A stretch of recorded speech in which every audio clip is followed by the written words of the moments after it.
Bonjour à toutes et à tous, j'espère que vous allez bien ce matin. Bienvenue dans ce nouvel épisode de Loin mais ensemble, le rendez-vous des femmes inspirantes avec ce matin notre bonne fée.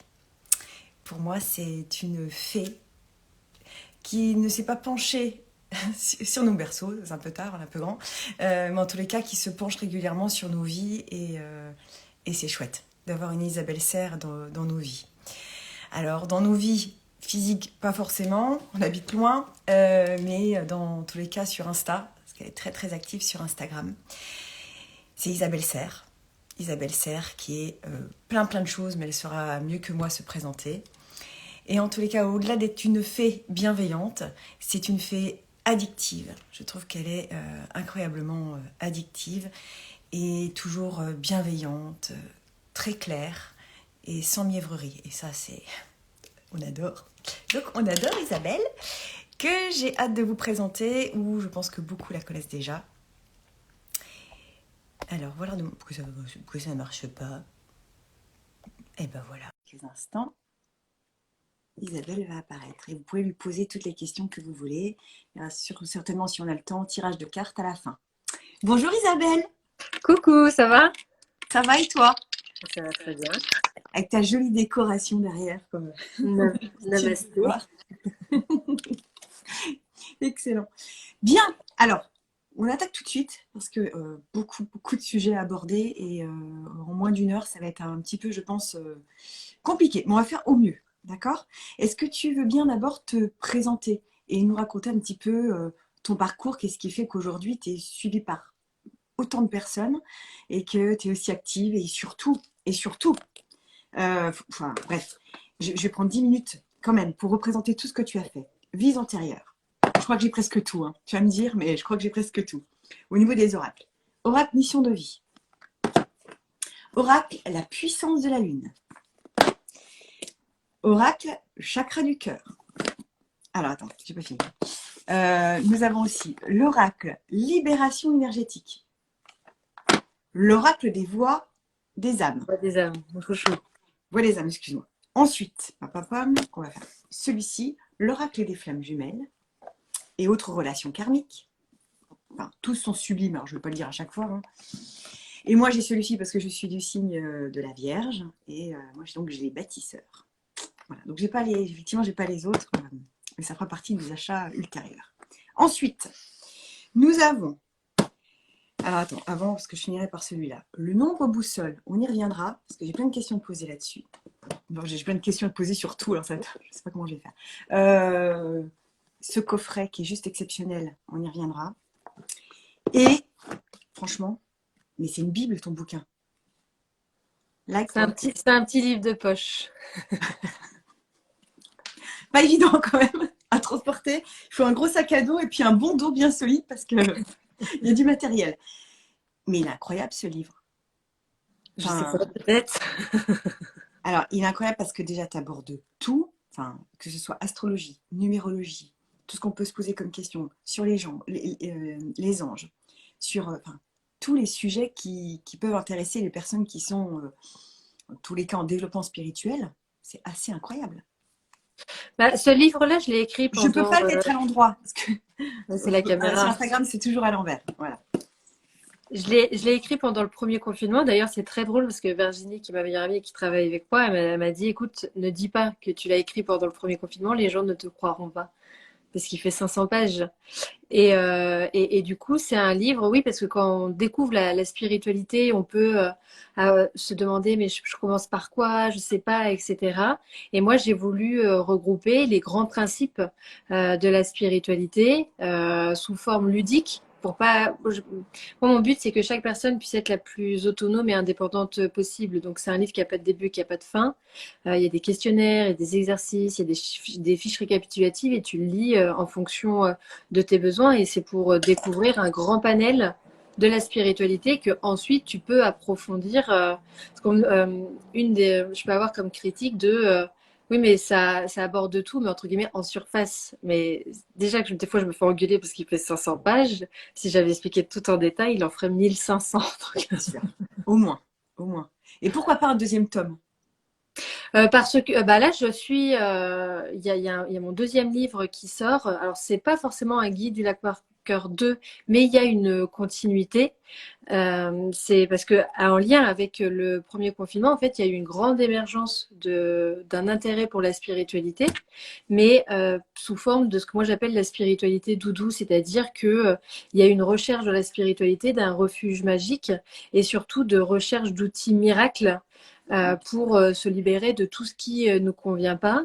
Et ça a créé une certaine forme de fuite de soi et même de charge mentale, spirituelle, parce qu'on s'est mis à faire plein de rituels, on comprend pas, mais on les fait quand même parce qu'on nous a dit de les faire, et de soumission et de dépendance spirituelle. Et mon deuxième livre est dans la continuité de ce livre-là. C'est pas, mais j'en parlerai plus en détail. J'en ai jamais parlé encore, tu vois. J'en parle en détail chez toi. C'est vraiment en fait une méthode contre méthode, vous comprendrez, pour s'accepter plutôt que de se faire bobo tout le temps à vouloir atteindre une perfection qui est impossible à atteindre. Très joliment dit et surtout très juste. Voilà.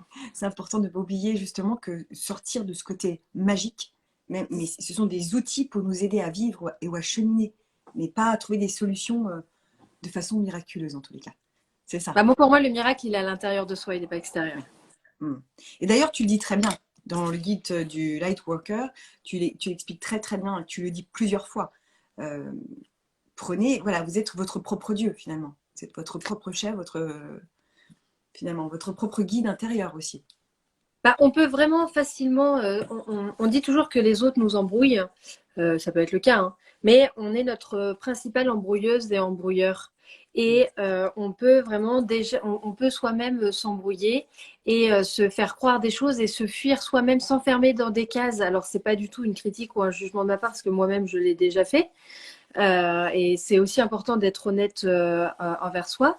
Mais du coup, on peut s'enfermer dans une certaine forme de case et complètement s'oublier et en plus créer des dommages collatéraux, c'est-à-dire devenir négatif en plus pour les autres.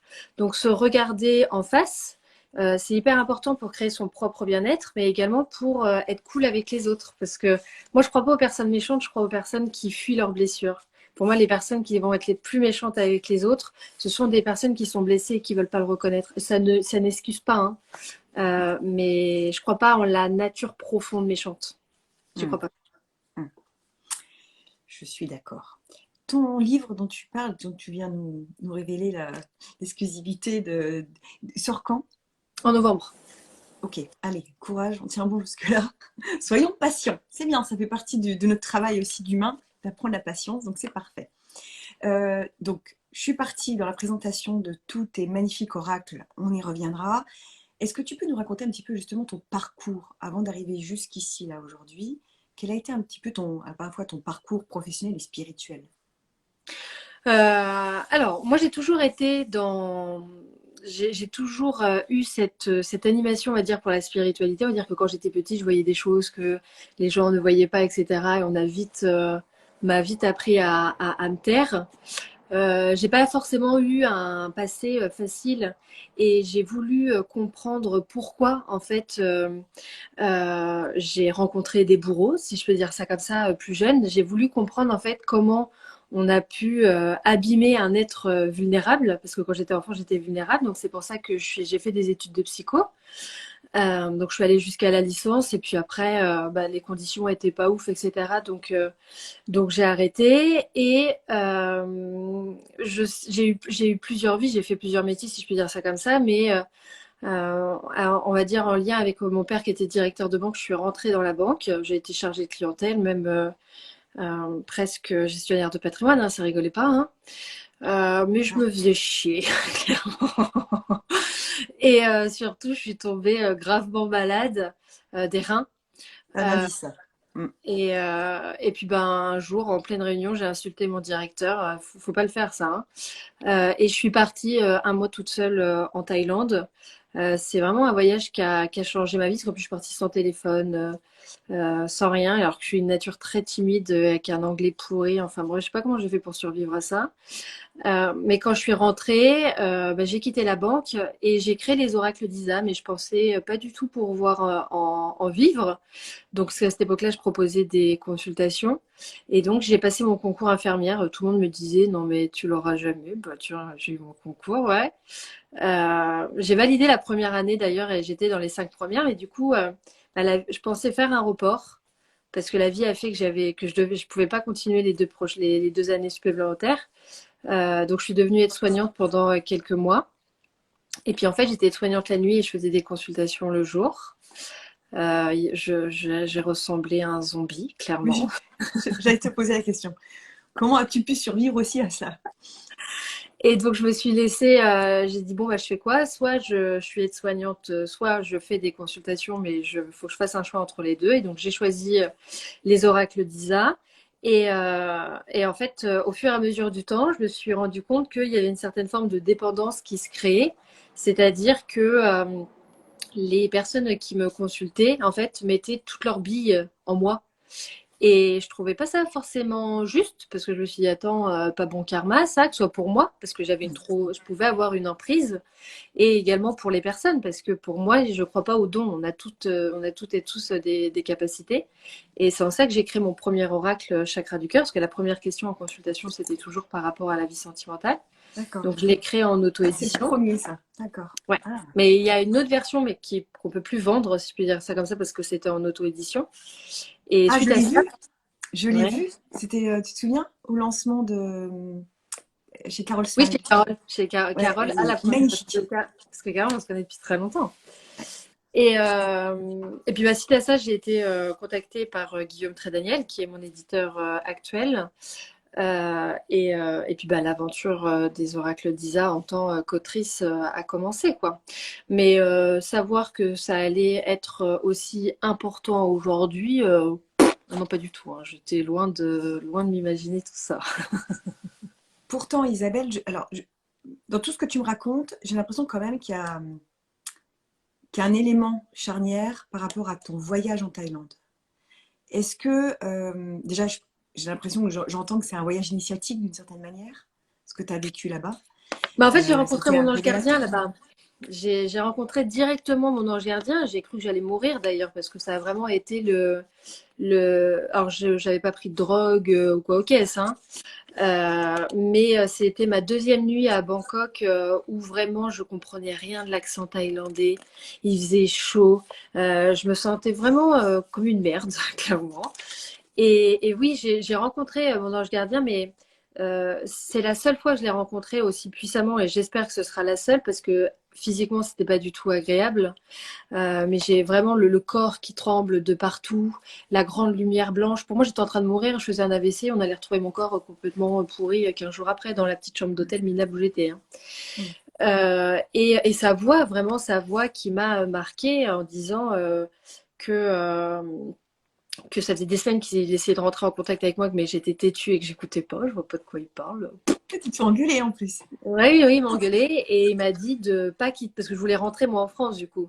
Et il m'a dit de pas rentrer en France, de quitter Bangkok, d'aller dans le nord de la Thaïlande et que ma vie allait changer et que j'allais aider des centaines de personnes. Et du coup, le lendemain, à 6h30 du matin, j'étais à la gare ferroviaire et je suis partie dans le nord et ça a été incroyable. Et c'est suite à ça, oui, quand je suis rentrée, j'ai créé les oracles d'Isa. Et en fait, au-delà de ce qu'il m'a dit, c'est que moi j'avais la conviction que les anges existaient et j'avais pas eu la preuve. C'est pour ça qu'aujourd'hui, quand quelqu'un me dit les anges n'existent pas, bon, si tu veux, mais moi le mien je l'ai rencontré. Donc comme Saint Thomas, je l'ai entendu. C'était pas dans ma tête, je l'ai entendu. Donc du coup, oui, ça a profondément changé ma vie, ouais. Mm. Incroyable. Autre chose qui me vient aussi, il me semble avoir lu quelque part que ton papa aussi est médium. Ouais, mais c'est un filou. le papou, parce que il me l'a dit qu'à mes 18 ans, en fait. C'est-à-dire que moi, petite, je faisais énormément de crises d'angoisse parce que j'entendais plein de choses, je voyais plein de choses. J'ai été harcelée hein, au collège, on me traitait de sorcière parce que c'est le truc tout bête, mais je prenais pas mon sac de sport. Elle me disait, mais pourquoi t'as pas pris ton sac de sport? Je dis, bah le prof, il est pas là. Mais j'étais pas censée le savoir, en fait. Donc, c'était plein de choses comme ça. Donc, j'ai été harcelée, pas que pour ça, mais en partie. Et le papou, il m'a laissé un peu galérer, quoi. C'est vraiment à mes 18 ans, on m'a dit, tu n'es pas folle, tu es comme moi. Mais voilà, ça a été, il a fallu attendre un petit moment, quoi. Ouais. Et du coup, mais parce que tu disais aussi que tes tantes et tes grandes-tantes aussi Oui. avaient des dons. Et pareil, aucune d'entre elles t'a dit un jour, bon bah écoute, ma chérie, c'est probable que personne t'a prévenu. Non, parce que j'étais pas forcément très très proche d'elle. Et ma grande tante, oui, elle avait quand j'étais petite, j'allais la voir dans sa caravane où il y avait, alors il y avait elle c'était Jésus, elle avait des posters de Jésus et surtout elle tirait le tarot et ça sentait toujours l'encens dans sa caravane. Donc j'adorais y aller, mais c'est un peu quelque chose de tabou, on va dire comme ça. Moi je fais pas partie d'une famille qui parle. Dans ma famille, on ne parle pas. On ne parle pas de ses sentiments, on ne parle pas de soi, on ne parle pas en fait. Donc, on parle de la pluie et du beau temps, mais on ne parle pas. Mm. Donc, c'était pas forcément des choses dont on parlait. Je le voyais, mais on n'en parlait pas. Mais voilà, c'est l'éducation de chut, non, on ne parle pas des Ouais. trucs qui fâchent. Là, on passe une bonne soirée, c'est bon, tu vois, c'est chut, vas-y, voilà. Ouais. Parlons de la pluie et du beau temps. Mm. Et du coup, ton chakra de la gorge, il se passe comment? Il est bien? Bah, moi, je travaille tous les jours sur moi pour être moi-même, comme chacun d'entre nous, je pense. Oui, je te taquine. Mm. Et la numérologie, tout ce qui est numérologie, astrologie, tu t'y es intéressé après coup, à quel moment? Qu'est-ce qui a fait? Parce que donc, dans le fil chronologique, tu as commencé par les oracles, dont le premier, chakra du cœur. Ensuite, le deuxième, ça a été quoi? Mission de vie. Alors, attends, je vous les montre à chaque fois. Pour la vie Oui, professionnelle. parce que mission de vie, qui est vert. Ok. Ensuite, Ensuite, il y a eu la libération énergétique et vie antérieure en même temps. Donc, libération énergétique, c'est pour comprendre et travailler ses énergies. Et vie antérieure, c'est pour découvrir qui on a été dans ses anciennes vies. Donc, je vous invite à être sensible au principe de réincarnation, sinon, c'est pas un oracle qui va vous parler. Et donc, comprendre qui on a été pour mieux comprendre qui on est aujourd'hui. Sans chercher d'excuses, hein, évidemment. Mais c'est pour apporter des pistes de réflexion. ouais, très intéressant. Oui, à chaque fois, c'est ce que tu proposes. Et ensuite, ça a été quoi? La puissance de la lune? Tout à fait. Qui est un oracle général basé sur les énergies de la Lune, où tu peux avoir un message sentimental, professionnel, spirituel et daté avec la Lune. À chaque fois, tu es en canalisation pour les créer. Comment ça se passe? C'est ça. En fait, par rapport à la création d'un oracle, alors ça va être une réflexion plus que de la canalisation pour créer l'intitulé des cartes. Et ensuite, par contre, la création des messages, là, c'est de la canalisation. Donc, la canalisation, au final, c'est se connecter avec, avec les guides, avec les annales akashiques, mais ce ne sont pas des messages qui sont le produit de mes pensées. C'est ça de la canalisation. Tu communiques avec une énergie extérieure, en fait. Hmm, Oui, c'est ça, une énergie extérieure. d'accord. Et à chaque fois, ce sont des énergies différentes auxquelles tu te connectes pour chaque oracle, ou bien c'est toujours les mêmes, c'est toujours la même bande qui vient te... Je Comment sais ça se pas. passe? Par exemple, je sais que l'oracle de la voix des âmes, c'est surtout avec mes deux grand-mères que je l'ai créé. Ah oui, Euh, il faut que tu nous racontes d'ailleurs. Oui, pardon, excuse-moi. Ouais. euh, et bah, l'oracle de la voix des âmes, par exemple, moi j'avais deux piliers dans ma vie. C'était mes deux grand-mères et elles sont décédées. Et il y a une partie de moi qui a dit bah non, je n'ai pas envie qu'elles décèdent. Donc je suis restée dans le déni pendant 10 ans parce que bah, je ne pouvais pas me dire qu'elles n'étaient plus là. Donc dans ma tête, bah, elles étaient dans leur cuisine et je ne les appelais pas hein, parce qu'on ne les dérange pas, tu vois, mais elles étaient toujours là.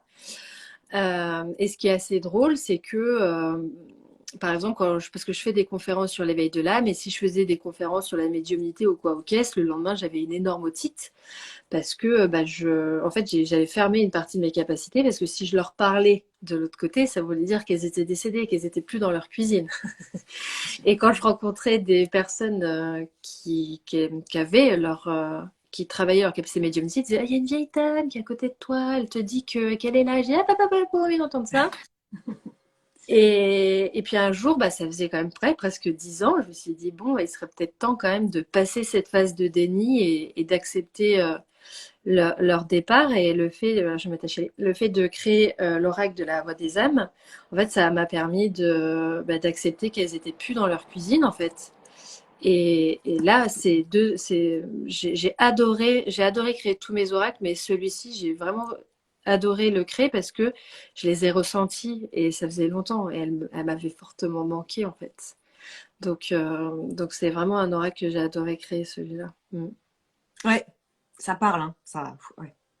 Je crois que oui, j'ai deux grands-mères extraordinaires aussi que je remercie très souvent. Elles sont importantes Euh, les mamies. comment? Elles sont importantes les mamies. Ah oui, c'est dingue, hein. Je sais pas, je crois qu'elles s'ouvrent dans bien des cas sur nos vies. J'ai Ouais. l'impression. Euh, j'ai vu récemment qu'il venait de sortir en anglais. Et on Ouais, peut le oui. trouver en Angleterre, c'est génial. Super nouvelle. À partir Yes, du 1er janvier 2023, en Angleterre, en Australie et aux États-Unis. C'est improbable cette histoire. c'est incroyable. Incroyable. Et c'est quoi? C'est une maison d'édition anglo-saxonne qui t'a repéré? Comment ça s'est C'est ça. passé? C'est exactement ça en fait. C'est une maison d'édition australienne qui a repéré l'oracle et qui du coup a dit bah on le. Bah, j'ai dit bah prenez-le. Allez-y. Tes mamies, c'est des super community managers, hein. Ah Ils ouais, expliquent. ouais, ouais, Ah, et moi j'avais un rêve de gamine, si je peux dire ça comme ça, c'était d'être édité aux États-Unis. C'est un peu, pourquoi je sais pas, mais c'était parce que quand j'étais plus jeune, j'aimais beaucoup les États-Unis, un petit peu moins maintenant, l'histoire de politique, tout oui. ça, tout ça, là, tu te dis. Mm, mm. Et là, le fait que ça, et mon éditeur me disait, c'est pas possible, Isabelle, parce que aux États-Unis, en fait, attention, pardon, c'est la campagne, il y a un tracteur qui passe. Euh, alors nous, on accueille tous les auteurs américains, il n'y a pas de problème, mais eux, et ils disent ah non, nous on garde que nos auteurs, les auteurs étrangers, on n'aime C'est pas vrai. ça.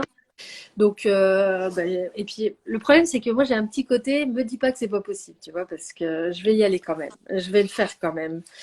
Et là, le fait qu'il m'a dit que c'était pas possible, ça m'avait saoulé un peu. Donc, quand on a été contacté par la maison d'édition, j'ai dit allez bingo, on y va, hein, parce que et du coup, bah, les gars, je viens. Vous voulez pas de moi, mais j'arrive quand même. Alors là, vous ne mourrez pas comme ça, les gars. Fallait Impossible. pas me dire que c'était pas possible. En fait, je vais vous saouler là. Ouais, ouais, ça me parle bien, ça aussi. Alors, oui, les questions, je vous laisse les garder encore un tout petit peu. On les posera ensuite, d'accord? Parce que j'ai peur d'en zapper. Euh, Il y a toute ta série aussi d'horoscopes magnétiques, des horoscopes magnétiques d'Isa. Donc, raconte-nous un petit peu. Là, bon, moi, je suis bâtisseur parce que je suis du signe de la Vierge, mais c'est pour Taureau et Capricorne également. C'est C'est ça. En ça. fait, les horoscopes magnétiques, ils sont basés sur les signes répartis par rapport aux éléments. Donc l'eau, la terre, le feu et l'air. Alors les noms, à chaque fois, on me dit ça sort d'où? J'ai pas trouvé sur Internet. Les noms, ils sortent de là. Donc je ne peux pas les trouver sur D'Isa. Internet. Et c'est parce qu'en fait, alors moi j'adore apporter des guidances, hein. C'est quelque chose.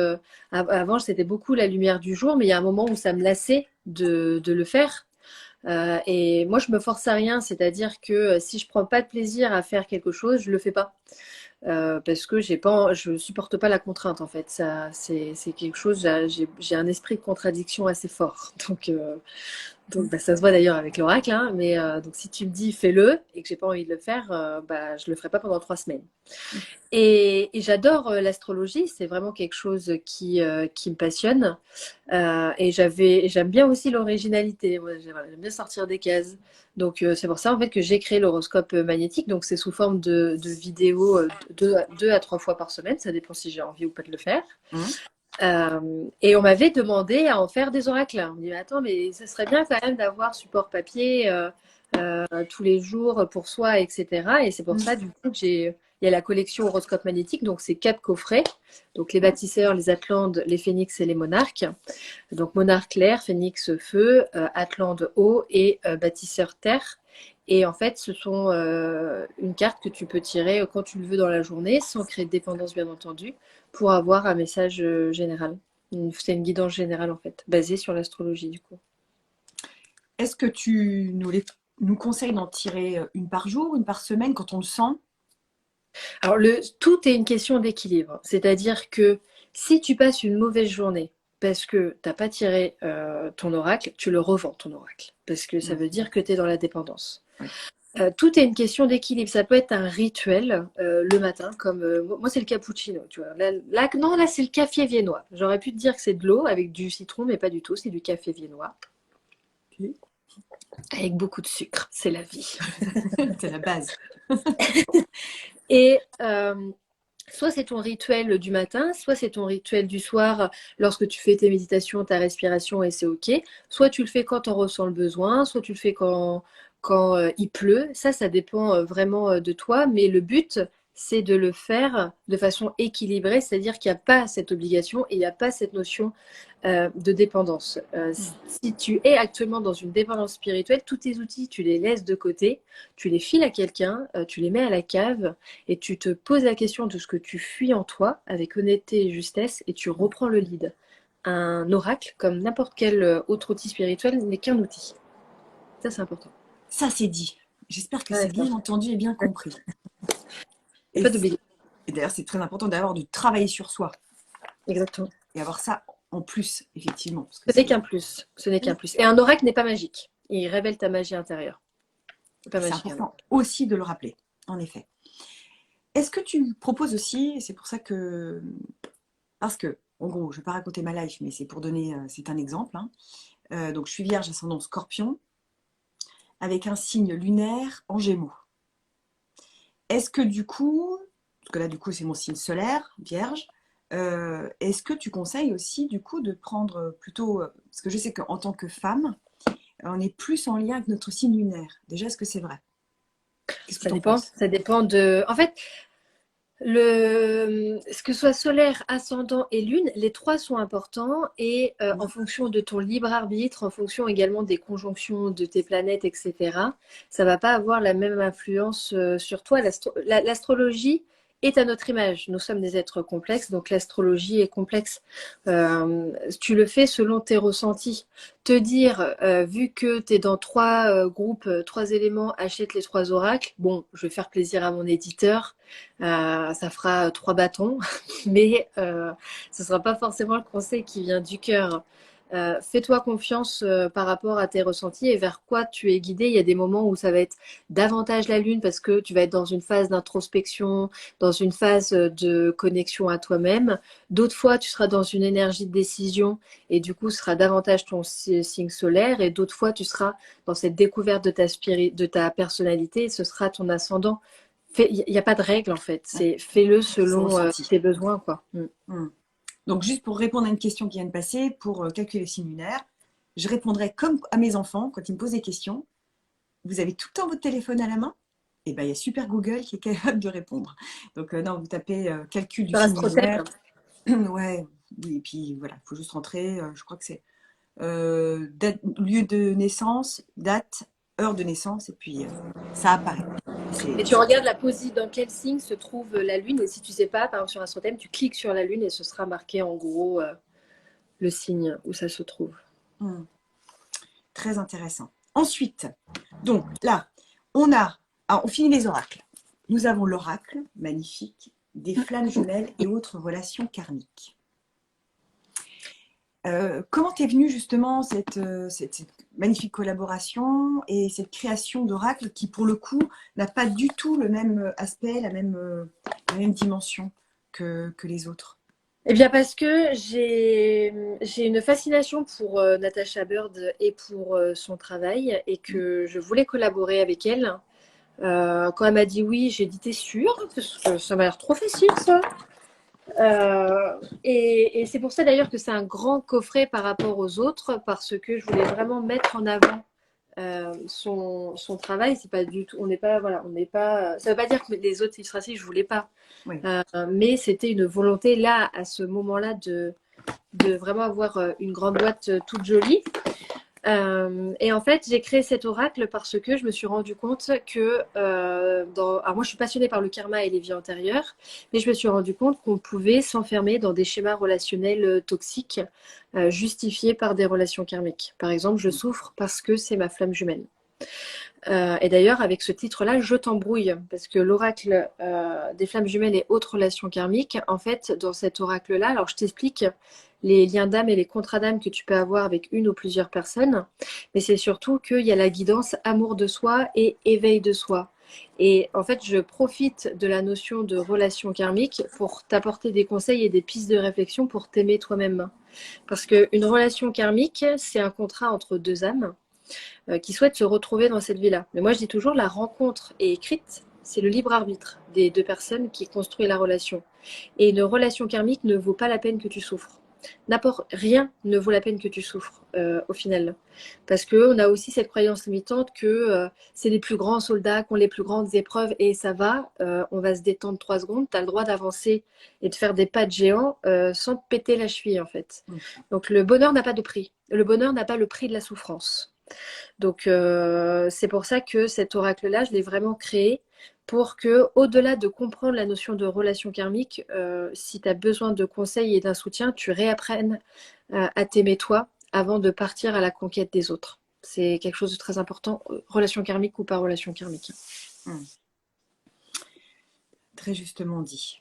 Oui, je finis juste de le présenter, mais il y a une très jolie pochette pour pouvoir mettre les cartes dedans. Et un petit foulard, mais qui peut servir effectivement pour poser sur la table, je ne sais pas si on le voit en entier, pour tirer les cartes. Revenons aux flammes jumelles quelques instants. Est-ce que, bon, tu le dis très bien dans ton ouvrage Lightworker, tu dis que vraiment depuis 2012, il y a eu un basculement total, une accélération qui s'est créée à ce moment-là. Et est-ce que c'est pour ça qu'on en entend beaucoup plus parler des flammes jumelles? Comment ça se passe? Je pense que ça se nuance avec... en fait, depuis 2012, on va dire, il y a une élévation des énergies spirituelles. Hmm. Donc c'est pour ça qu'il y a, qu'il y a beaucoup, c'est beaucoup plus facile. Avant, c'était le petit rayon dans le noir, derrière le rideau rouge pour aller chercher son oracle, etc. Tu vois, limite, tu chuchotais. Et maintenant, c'est vrai que tu vas chez Cultura ou à la Fnac, le rayon, il déborde. Donc il y a une énergie davantage spirituelle qui se met en place et du coup il y a vraiment un éveil spirituel qui se met en place et la relation flamme jumelle peut y participer. Sauf que ça c'est à nuancer avec le fait que vu que les réseaux sociaux ont émergé et vu que la spiritualité a émergé, il y a eu du coup plein de concepts qui ont été, dans mon langage à moi, et je vous présente mes excuses, sucés jusqu'à la moelle, où on les a étirés de tous les côtés pour en faire des généralités et pour faire de la catégorisation. Et c'est ce que j'expliquais, et c'est ça l'intérêt de cet oracle, c'est de nuancer les choses et de ne pas chercher d'excuses dans la spiritualité. C'est ce qui a créé, par exemple, la positivité toxique, en fait. La positivité toxique, c'est le fait d'appliquer la pensée positive de façon catégorisée, généralisée. Genre, ça va pas aujourd'hui, ça va bien. Là, non, ça va pas et t'as le droit que t'as le droit. Ça va pas et t'as le droit. Donc, le fait que on est là, parce que par exemple, si tu as l'impression que c'est ta cinquième flamme jumelle que tu rencontres, bah là, je t'invite avec beaucoup de bienveillance. Attention, il n'y a jamais de jugement et de critique de ma part, gratuite du moins. Jugement jamais et critique jamais gratuite. Mais du coup, si tu as l'impression que c'est ta cinquième flamme jumelle que tu rencontres, pose-toi la question si tu n'es pas davantage dans un schéma relationnel toxique plutôt que dans un schéma relationnel karmique. C'est en ça que je dis que c'est à nuancer. Cette émergence spirituelle est à nuancer avec le fait que il y a cet aspect de l'être humain de dire oh, c'est un bon filon ça. Vas-y, on va prendre 3 concepts et on va faire que de la merde tout autour. Tu vas voir, on va faire que de la merde. Et ça crée par exemple la positivité toxique. Je vois très bien. Toi-même, tu es touché, j'allais dire, mais tu fais partie d'un parcours flamme jumelle ou pas? Ah oui, moi je l'ai rencontré, j'ai souffert, j'ai dit bisous et j'ai dit ciao, quoi. Oui, j'ai quand même l'impression que dans la plus grande majorité des cas, les flammes jumelles, vaut mieux, en fait, il faut fuir, quoi. En fait, dans tous les cas, dès qu'une relation dépasse tes besoins et tes limites, que ce soit de façon temporaire ou définitive, et que si la personne n'est pas capable de modifier, on va dire, ses réactions et ses comportements, oui, je t'invite fortement à te casser.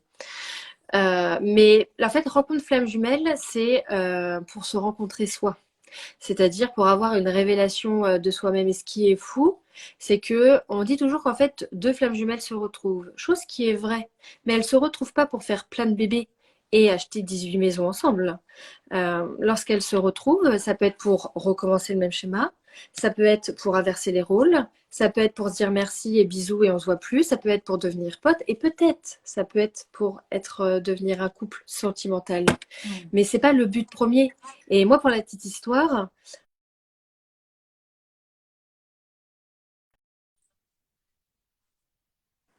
ça rame chez moi. Je sais pas si ça ramait chez vous. Non, non, ça, Euh, un vous me petit peu, mais voyez? on t'entend. On t'entend bien, oui, oui, t'inquiète pas.